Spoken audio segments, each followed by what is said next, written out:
Okay, $15 trillion. Just let that massive number sink in for a second. That is the projected, staggering global cost of cybercrime by the year 2029. We're talking about an economic impact that literally rivals the GDP of some of the world's largest nations. It's a huge, huge escalation from where all of this started. Which brings us to the real mystery we're looking at today. How exactly did we get here? How on earth did a few lines of code, originally written as just this innocent digital experiment, somehow evolve into the world's most expensive and, honestly, most devastating weapon? Well, welcome to today's Explainer. We are going to unpack the sheer escalation of cyber warfare. We'll be tracking the top cyber attacks in history, really tracing that evolution from those early accidental experiments all the way to the kinds of global meltdowns that paralyze our most critical, everyday infrastructure. Here's our roadmap for today. First, the digital Big Bang. Second, cyber warfare becomes reality. Third, the great data heists. Fourth, global ransomware meltdown. And finally, the modern invisible war. Right, let's just dive straight in. As you can see, we're tracking a pretty rapid escalation here, starting from the relatively innocent Morris worm in 1988, moving right through the physical destruction of Stuxnet, the massive data heists of the 2010s, and ending up at the incredibly insidious supply chain attacks we see today, like SolarWinds. Section 1, the digital Big Bang, or the accidental threat. So there is a totally stark contrast between where we started and where we are today. Back in November 1988, a grad student named Robert Morris unleashed what became known as the Morris worm. And get this, it was essentially an educational experiment. He had absolutely zero malicious intent. But the irony? The internet had grown to a point where even this innocent little experiment accidentally caused thousands of machines to crash. It literally changed how computer professionals viewed security overnight. It's often called the Big Bang of cybersecurity. Now compare that totally innocent origin to today's landscape, where you have state-sponsored actors deploying code specifically engineered for absolute destruction. Moving on to Section 2, cyber warfare becomes reality, marking the geopolitical shift. Take a look at this 2007 security report detailing Estonia's unprecedented crisis. Now, Estonia was a massive pioneer in digitizing its government and banking systems, right? But then they got hit with a totally devastating series of DDoS, distributed denial of service attacks. These attacks completely crippled the country's parliamentary websites, their major banks, their media outlets, the whole shebang. And this was politically motivated, kicking off after tensions with Moscow over a Soviet-era monument. It proved a terrifying point. A nation's reliance on digital networks, that actually becomes its greatest vulnerability. It was a massive turning point in international security. So how do you protect your critical infrastructure after seeing something like that happen? Well, you air-gap it. If you're not familiar, an air-gapped facility is a secure computer network that is physically, literally isolated from unsecured networks like the public internet. For a long, long time, this was considered the ultimate, absolutely impenetrable defense. No internet connection, no way in, right? Well, actually, in 2010, the Stuxnet worm totally shattered that illusion. It miraculously crossed an air-gapped network. Designed by US and Israeli intelligence, this thing didn't just snoop around and steal data. It targeted very specific Siemens industrial controllers. It subtly manipulated uranium enrichment centrifuges over at Iran's Natanz nuclear facility, causing them to physically destroy themselves, all while reporting perfectly normal operations back to the engineers. That is just wild.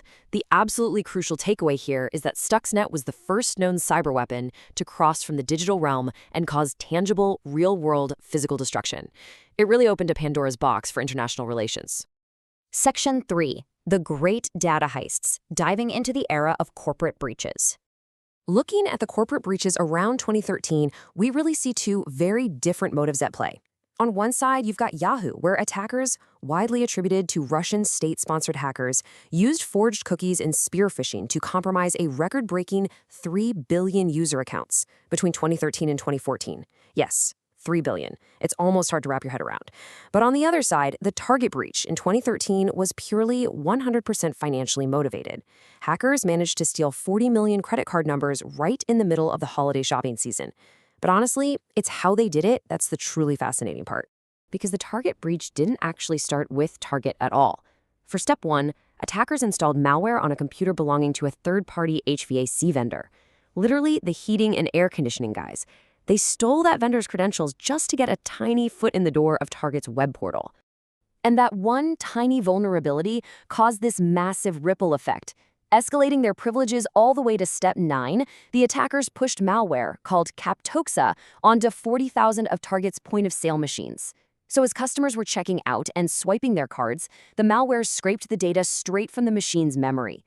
It proved without a doubt that a huge corporation's network is really only as secure as its absolute least secure business associate. Section 4. Global Ransomware Meltdown. The Viral Destruction Era. Okay, so cut to May 2017, and the WannaCry outbreak basically shocked the entire globe. Exploiting a leaked NSA tool called Eternal Blue, this ransomware worm spread at absolutely terrifying speeds. We're talking 200,000 devices infected across 150 countries. It locked up files, demanded Bitcoin, and most devastatingly, it completely paralyzed hospitals. The UK's National Health Service was hit incredibly hard, delaying critical medical procedures. This really ushered in an era of super aggressive ransomware that would eventually empower groups to cripple huge pieces of critical infrastructure, kind of like what we saw years later with the massive Colonial Pipeline attack. But somehow, WannaCry was really just the prequel. Take a look at this downtime alert from Maersk. They're a shipping giant that manages roughly a fifth of the world's shipping capacity. Their IT systems went completely dark. The culprit here was not Petya. It also used that Eternal Blue exploit, but combined it with another tool so it could spread even to updated machines. Now, it was initially targeted at Ukraine using corrupted accounting software, but it respected zero borders. It just spread like wildfire, quickly sweeping up huge international corporations as collateral damage and freezing 17 of Maersk's global port terminals. The financial devastation of all this was just breathtaking. A White House assessment put the total damages from NotPetya at a staggering $10 billion. $10 billion! Reportedly unleashed by Russian military intelligence, this event firmly, undoubtedly established that in our hyper-connected world, a localized geopolitical cyber conflict is inevitably going to cause massive global collateral damage. Finally, Section 5, the modern invisible war and unseen intruders. Honestly, nothing exemplifies this modern era better than the 2020 SolarWinds incident. This was a massive global software supply chain attack. Hackers basically managed to insert a backdoor, known as Sunburst, directly into the legitimate software updates of SolarWinds. And SolarWinds is an IT management company used by thousands of organizations, including the US government. So for months, these attackers had completely invisible, unfettered access to some of the most secure networks in the world, simply because those networks trusted a routine software update. Unbelievable. Which really brings our whole explainer full circle. In the aftermath of that very first Morris worm back in 1988, Professor Eugene Spafford made a pretty profound observation.